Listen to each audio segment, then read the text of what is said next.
Good morning, beautiful people, and here we are on day 11 of 60 of speaking to my younger self with the things that I wish I'd have known, basically. And so today I'm going to talk about business. And business for me, I've always been entrepreneurial. My dad was always an entrepreneur as well, so it's something that comes close to my heart. I've always set up different businesses, sold them. I've also set a founder of a company that got investment from VC. So I kind of know a few things here, and that's not to say I know everything at all, but it's more, these are things that I wish I'd have known when I was a little bit younger, and these are things that have helped guide me. Okay, so number one is business is more about self-awareness than anything else.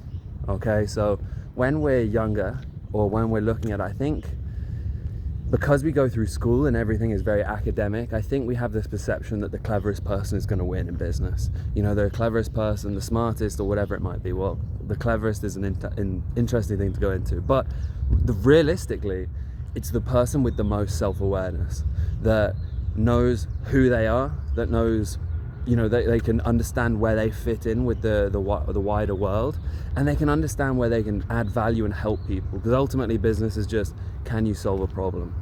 So I think another key part of this self-awareness is, where are you going to get your energy from? When you get slapped in the face, when everything goes wrong, how are you going to look at yourself and pick yourself back up to go again? The classic thing, Rome wasn't built in a day. And so you need continued success to be able to set up a business, and that continued success comes from a solid understanding of self-awareness and what drives you and how to push yourself on. And so the second part, number two, is why. Why are you doing what you're doing? Why are you setting up the business? Why do you want to be an entrepreneur? And I think if you don't examine that a little bit deeper, it's easy to say money. Okay, I want more money, right? I'm bored, I want a bit more freedom, whatever it might be. I've seen other people do it, but examine, why do you want the money? And if it's a really shallow reason, this is a similar thing to the self-awareness. If it's a shallow reason, like I just want money to look cool or whatever, and it doesn't go very far, when you get slapped in the face, when it goes all wrong, you're going to find it very hard to get back up. But if you tie that why into a bigger purpose, that's actually set in foundations. So let's say, hey, for my family, or to live out a potential, I'm not going to let my potential go away, so I'm going to fight for that reason, and that's going to keep me going. So figuring out your why is crucial, and all of this becomes before you know what you're going to do. And that leads me to number three, which is the next key thing is, what are you going to do?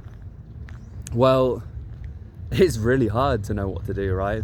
And I'm sure that everyone has $1 million ideas all sitting in their notepads, and everyone wants to be an entrepreneur, right?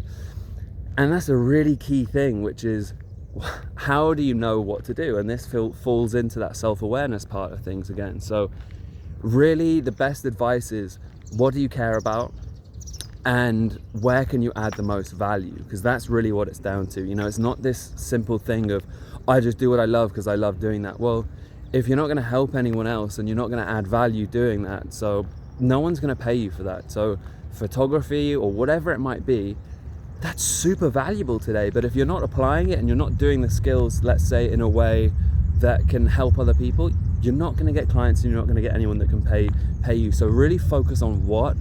And I think where you find that what is, what do you know about? What are you smart about? What are you, and this can be anything. When I was younger, they used to say, oh, games are stupid, why would you be gaming? Well, now, if you know a lot about games and you're really good about it, there's massive industries built around that and huge value there. So the beautiful thing about the world of today is that what could be literally anything. Just focus on yourself, focus on what do you care about, because that is what you're going to know a lot about, because you've spent a lot of time there. So focusing on the what is important, but instead of just saying, hey, let's do this because it's really hot, that's not going to work. What is going to work is choosing something that's trendy, and choosing something that also fits in something that try and find that overlap. Obviously it's pretty difficult, but if it was easy, everyone would have done it. So figuring out the what. And I think a critical thing to know is number 4, which is approach all business with a growth mindset. Okay, And so what we've spoken about a growth mindset before, which is that idea from Carol Dweck, which is basically, you know, the growth mindset is, hey, I suck now, but if I keep continuing to work, I can do better in the future.